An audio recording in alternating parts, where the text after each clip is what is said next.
For the message of the cross is foolishness to those who are perishing, but to those who are being saved, it is the power of God. This is the word of the Lord. Thanks be to God.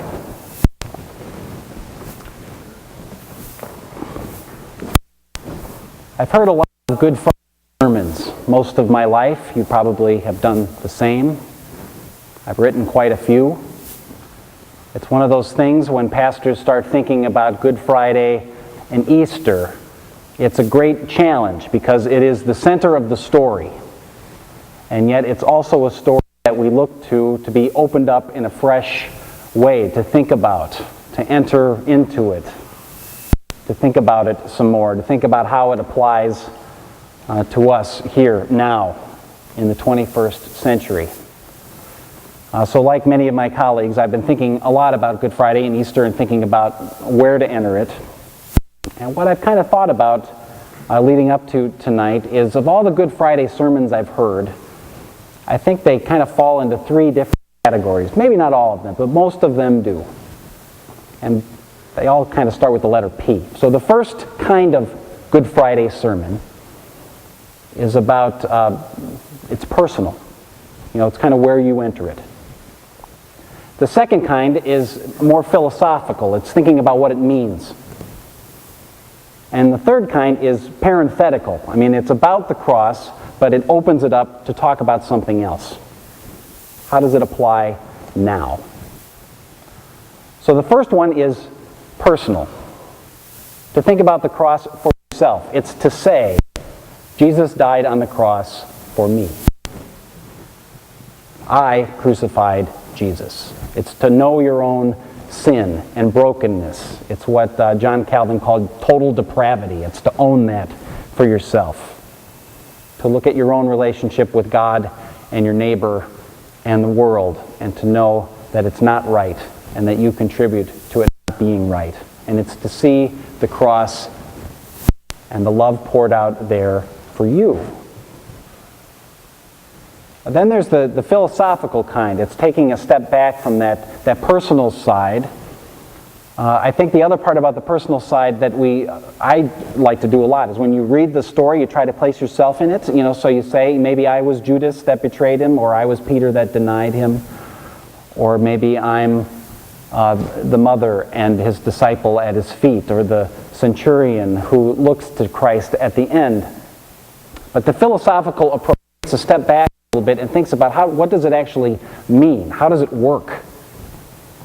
It's to think about categories like law and gospel, or death and resurrection, or words that kill and words that make alive, how we contribute to that. What is God up to here? It's to think of, for God so loved the world, He gave His only Son. Okay, how does that work?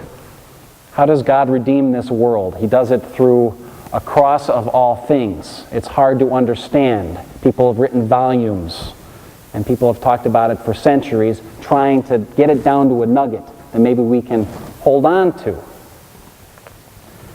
And then there's the third approach, the parenthetical approach, which kind of brackets the cross as kind of a viewfinder or a set of binoculars to kind of take a look at the rest of the world. It's kind of a starting place for us. We know that Jesus died for us. How then do we live, we ask? When Jesus says, follow me and pick up my cross, what does He mean by that? Do we emulate Christ in a contemporary kind of way? I mean, we don't live in the same kind of world that He lived in, with an empire and with people crucified on the side of the road. Or maybe you could argue we do. But what does it mean now and here? And you have these kind of three approaches side by side. I've used them all. You've listened to me preach before. You know where I tend to go with things. But I think what Paul does tonight, and in these words, is he takes maybe an outsider approach. What do people see when they see us? And what do people see when they see this cross that we gather around? And the answer is, they think we're fools. It is foolish to follow someone who goes to the cross, an instrument of death and torture and capital punishment.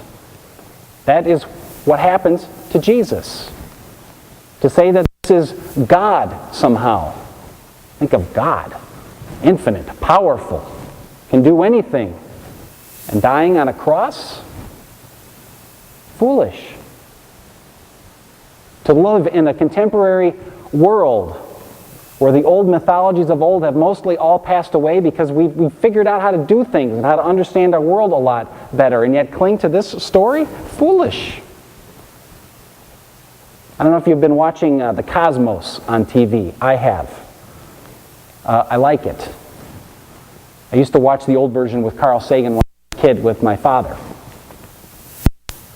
This new approach, I don't remember if the old one was as forceful. It does open up things. It shows you this world that we haven't even tapped into yet. As soon as you've got it down to something, it's even more microscopic and even more amazing. And you look at the wide universe out there, and as soon as you think we've kind of captured what it means or what it looks like, you realize we're only seeing one corner of it, and we haven't even started to understand. But if you pay attention throughout it, there is this constant voice that the problem that's holding us back is religion and faith. That's what's keeping progress from happening. The cross. It's foolish. But Paul adds something, which is the most important part. But to those who are being saved, it is the power of God. That's why we're here. That's why we continue to look to the cross. That's why we know it's personal. That's where we find its meaning. That's how we try to apply it to our lives.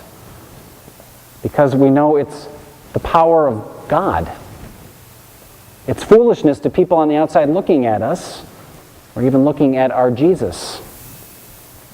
But we know what it is, and we know what it looks like. Who said God had to be rational? Who said God had to come down to one little thing you could boil it down to and mark it? Who said following this cross had a three-part plan that always worked? But we know in it is the power of God to you and I who are being saved.